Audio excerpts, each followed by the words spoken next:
अस्सलाम वालेकुम। हम लोग बात करेंगे VVRO पे। ये एक टर्म है, शायद आपने सुनी हो या आप फर्स्ट टाइम सुन रहे हो।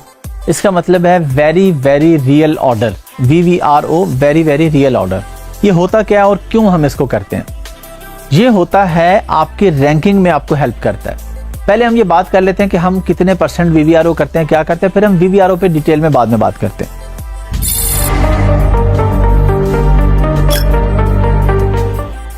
अगर आपने गिव अवेज, जो कि मैंने आपको बताया था हीलियम 10 में बताता है आपको CPR 8 डे गिव अवेज किसी भी कीवर्ड के, अगर उसने बताए आपको 100 गिव अवेज, तो हम कोशिश करते हैं कि इसमें से 25 VVRO कर लें, 75 वैसे ही नॉर्मल जाने दें। अब अगर आप में से कोई ये सोचे, जब मैं बताऊंगा कि VVRO क्या है, आप कहेंगे मैं तो 100 के 100 VVRO करवा सकता हूँ। Amazon कहेगा कि ये क्या है, हर बंदा आता है, इतना इतना वेट करता है, तो आपको जो वेटेज मिलनी थी वो भी नहीं मिलेगी। तो इसलिए आपने सारे VVROs पे नहीं जाना, मिक्स एंड मैच हमने चलना है। नॉर्मल बाइंग भी हो, VVRO भी हो। अच्छा, वेरी वेरी रियल ऑर्डर, ये हम इसकी एग्जांपल लेते हैं। एक शॉपिंग मॉल है, उसमें डिफरेंट शॉप्स हैं। अब जो मॉल का ओनर है वो ये देखता है कि किस शॉप पे ज्यादा लोग आते हैं, किस शॉप की ज्यादा सेल हो रही है।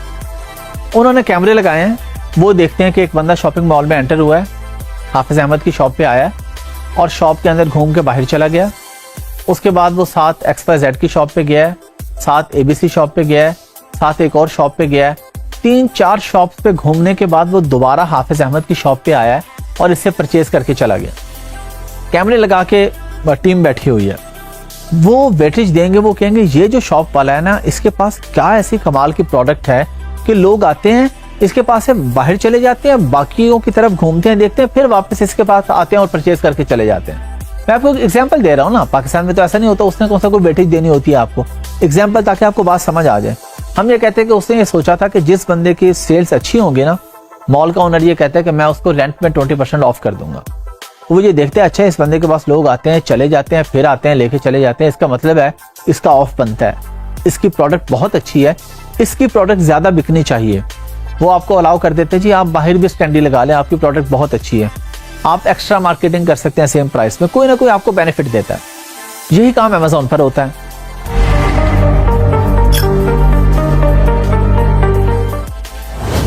अब होता क्या है, प्रॉक्सी मार्केटिंग, जिसमें हम बात कर चुके हैं डिटेल में। प्रॉक्सी मार्केटिंग में आप कहते हैं, जो भी आपके लोग उसको हैंडल कर रहे हैं या आप खुद कर रहे हैं प्रॉक्सी मार्केटिंग, आपने जो जेनी ढूंढी, जिसका हम बात कर चुके हैं कि जिसको आपने फ्री में आइटम देनी है, आपने उसको कहा कि आपने मेरी प्रोडक्ट पे आना है और ऐड टू कार्ट करना है, यानी बाय नहीं करना, add to basket, add to cart. ये सिंपली बायर को पता है, बायर अकाउंट पे जाके आप बाय नाउ पे जब क्लिक करते हैं तो उसके बाद आगे पेमेंट पे क्लिक नहीं करना, आपने पेमेंट नहीं करनी, ऑर्डर कंफर्म नहीं करना, जस्ट अपनी बास्केट में ऐड करना है। ऐड टू कार्ट कर लिया आपने।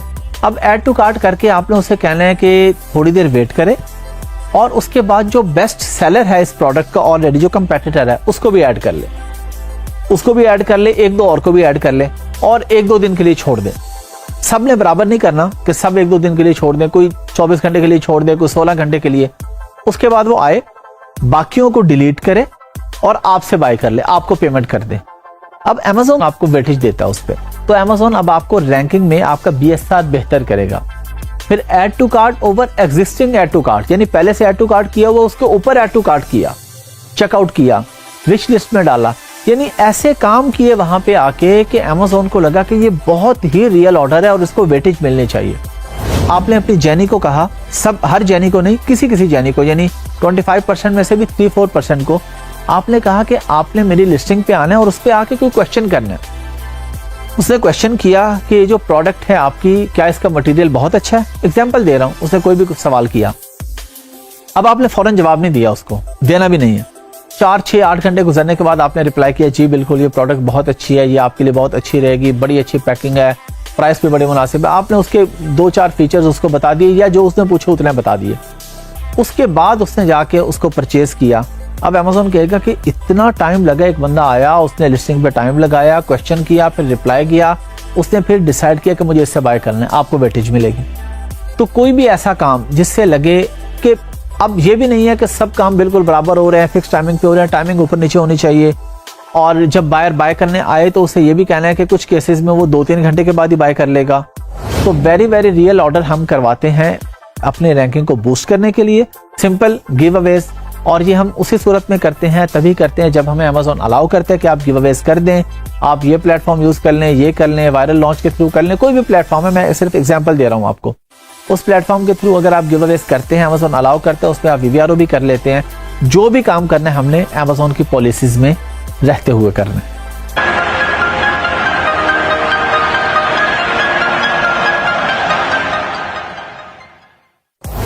अस्सलाम वालेकुम। हम लोग अब तकरीबन सीख चुके हैं, बिल्कुल एंडिंग की तरफ हैं। FBA पे हम ज़्यादा बात करते रहे हैं, अमेज़ॉन FBA पे, वर्चुअल असिस्टेंट पे। FBM मॉडल भी हमने समझा, हमें पता है कि FBM मॉडल क्या होता है। हम शॉर्टली डिस्कस कर लेते हैं कि FBM के फ़ायदे क्या हैं, यानी एडवांटेजेस क्या हैं और डिसएडवांटेजेस क्या हैं।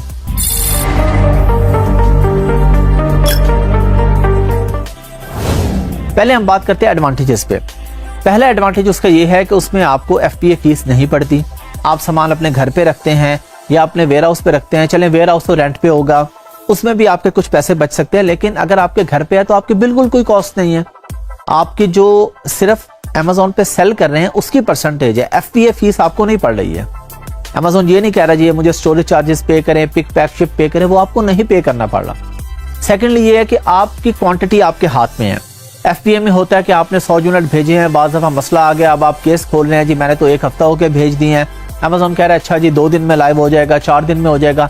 FBM में क्वांटिटी आपने सेट की 23 और आपने 5 बेचने के बाद 18 आपके किसी दोस्त ने कहा यार मैं आपका डायरेक्टली होलसेल में बिकवा देता हूँ, तो आपने वहाँ पे क्वांटिटी 0 कर दी। तो आप अपनी मर्जी से क्वांटिटी अप एंड डाउन कर सकते हैं इसके अंदर। फिर FBM मॉडल में एक और जो बेनिफिट आता है वो ये आता है कि आपकी प्रोडक्ट आपके पास ही है ना, आप इसको जब चाहें अपनी लिस्टिंग क्लोज कर दें, आपको अमेज़ॉन से वापस मंगवाने की ज़रूरत नहीं है। अगर FBA में आप बिजनेस क्लोज करते हैं तो आपको वापस चाहिए होगी प्रोडक्ट, आप अमेज़ॉन को कहेंगे जी मैंने कुछ भी कर दिया, कोई भी वजह है, मैं कहीं और बेच रहा हूँ, कुछ कर रहा हूँ, अब मुझे वापस भेजें। यहाँ पे कोई ऐसा मसला नहीं है। लेकिन डिसएडवांटेजेस क्या आ जाते हैं, अब आपको कस्टमर सपोर्ट खुद हैंडल करनी है। FBM में ईमेल्स आ रही हैं, आपको खुद रिप्लाई करनी है, कॉल आ रही है, आपको खुद रिप्लाई करना है, आपको खुद रिटर्न रिफंड हर चीज़ आपको खुद हैंडल करनी है।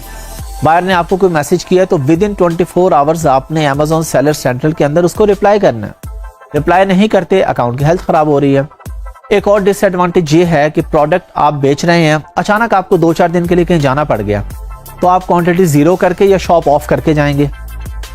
लेकिन FBA में क्या है कि आप कहीं भी बैठे हैं दुनिया में, आपका बिजनेस ऑटोमेशन पे चल रहा है।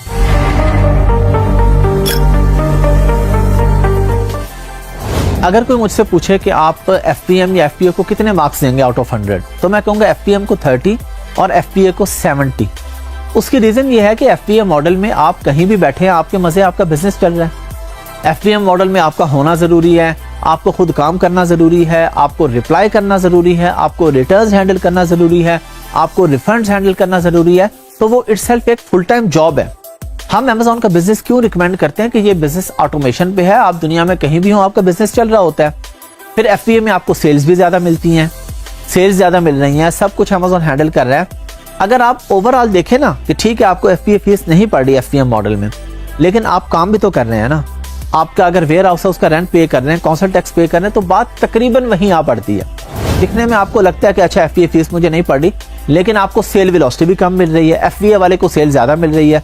जब उसको सेल ज़्यादा मिल रही है तो उसको प्रॉफिट भी ज़्यादा मिल रहा है। जब प्रॉफिट ज़्यादा है तो उसे फ़र्क नहीं पड़ता FBA फीस अगर अपनी चार्ज कर रहा है अमेज़ॉन।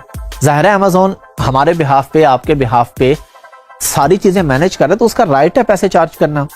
वो अपने वेयर हाउस पे रखेगा, उसके वेयर हाउस का स्टाफ है, वेयर हाउस के रेंट्स हैं, वेयर हाउस के ओवरहेड्स हैं, एम्प्लॉयज़ की सैलरीज हैं, बहुत सारी चीज़ें हैं, वो उसने कहाँ से पे करनी है।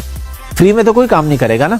तो क्योंकि हम ये बिजनेस इसलिए कर रहे हैं कि हम पैसे कमाएं, अमेज़ॉन भी इसलिए कर रहा है कि वो पैसे कमाए, तो हमने छोटी कॉस्ट पे ये नहीं सोचना कि ये मेरी कॉस्ट बच जाए। जाहिर बात है जितने भी लोग जुड़े हैं सब ने कुछ ना कुछ कमाना है और हमने पे करना है। तो ओवरऑल मैं आप लोगों को रिकमेंड करूंगा और आप भी अपने क्लाइंट को हमेशा FBA मॉडल ही रिकमेंड करेंगे।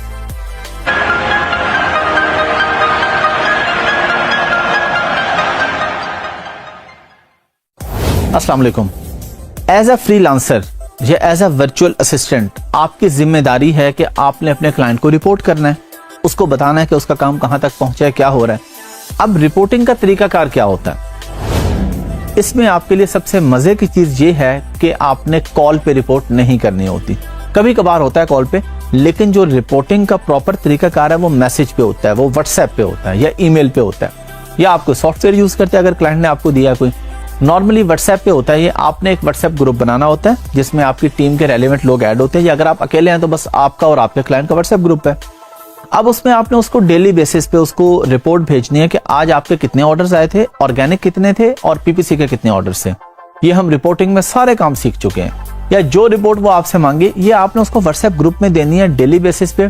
और रिपोर्ट्स आपने नॉर्मली जो डाउनलोड करनी है, आपने जो काम करना है वो यूके और यूएस से, क्योंकि नॉर्मली यही दो बड़ी मार्केट्स हैं, ये जो भी मार्केट है उनके डे एंड पे आपने रिपोर्ट डाउनलोड करनी है। यानी अगर यूके में रात के 12 बज रहे हैं तो यूके के हिसाब से रात के 12 बजे आपने उस दिन की रिपोर्ट डाउनलोड करनी है कि पूरे दिन में पिछले रात 12 से लेके आज की रात 12 तक क्या काम हुआ, ये आपने तब डाउनलोड करनी है। और ये पाकिस्तान में नॉर्मली यूके का और पाकिस्तान का कभी 4 घंटे का डिफरेंस होता है, कभी 5 घंटे का डिफरेंस होता है। वहां पे 1 घंटा चेंज होता रहता है कुछ महीनों के बाद।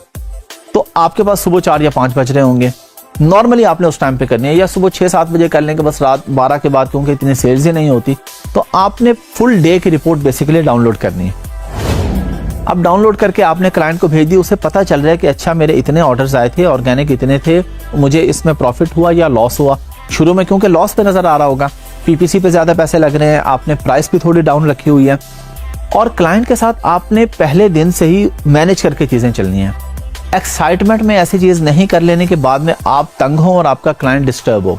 फॉर एग्जाम्पल, आप पहले दिन से उसको बड़ी बड़ी डिटेल भेजना शुरू कर दें, आप फ्री हैं, बिल्कुल नया नया आपने काम स्टार्ट किया, आप उसे ये भी भेज दें, 2 घंटे बाद भी एक रिपोर्ट भेज दें। अब उसको आदत हो जाएगी कि ये मुझे 2 घंटे के बाद रिपोर्ट भेजेगा। अब रिपोर्ट उसे 2 घंटे के बाद जरूरत ही नहीं है, आप दिन में 4 दफा करें, जरूरत ही नहीं है। आपने दिन में 1 दफा रिपोर्ट करनी है, पूरा जो उसका प्रोसेस होगा सारा करके, सारी रिपोर्ट्स डाउनलोड करके एक ही दफा उसको देनी है, ताकि वो भी इवेल्युएट आसानी से कर सके और आप भी। और हफ्ते में 1 दफा आप उसे कॉल पे बात कर लें, अगर जरूरी हो 1 दफा आप उसे कॉल पे बात करके कुछ चीजें उसके साथ डिस्कस कर लें, उसे बता दें, उससे पूछ लें। नॉर्मली जो आपका क्लाइंट होता है वो ऐसे लोग होते हैं कि जिनके पास खुद स्किल्स नहीं होती, उन्हें खुद काम नहीं आता होता। इन्वेस्टर्स होते हैं, बड़ी बड़ी कंपनीज होती हैं, पूल फंड्स होते हैं, लोगों के ग्रुप्स होते हैं, वो मिलकर काम कर रहे होते हैं। अगर उनको खुद काम करना होता है तो वो नॉर्मली खुद ही कर लेते हैं। लेकिन ऐसे लोग भी होंगे जिनको खुद भी काम आता है लेकिन वो आपसे करवा रहे हैं कि उनके पास टाइम नहीं है। ज्यादा लोग ऐसे होंगे जिनको काम भी नहीं आता लेकिन बेसिक उन्होंने सीखे होते हैं, बेसिक से उनको पता होता है। तो आप जब उनको रिपोर्ट्स भेजते हैं तो उन्हें पता होता है कि ये क्या काम हो रहा है, कैसे हो रहा है। अगर नहीं पता तो आपको चाहिए कि आप इसका नाजायज फायदा ना उठाएं, आप उसको एजुकेट करें।